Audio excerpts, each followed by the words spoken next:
2 மாதங்களுக்கு 200 யூனிட்கள் கட்டணமில்லா மின்சாரம் வழங்கும் ஆணையிட்டுள்ளார்.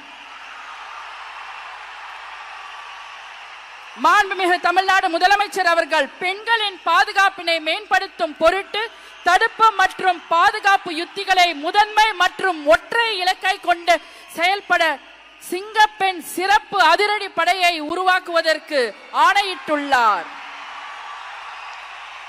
தமிழ்நாட்டில் போதைப் பொருட்கள் தொடர்பான குற்றங்களை கண்டுபிடித்து கடுமையான நடவடிக்கைகளை எடுக்கும் பொருட்டு அனைத்து மாநகரம் மற்றும் மாவட்டங்களில் போதைப் பொருட்கள் தடுப்பு படை அலகுகளை உருவாக்குவதை குறித்து ஆணையிட்டுள்ளார் மாண்புமிகு தமிழ்நாடு முதலமைச்சர் அவர்கள்.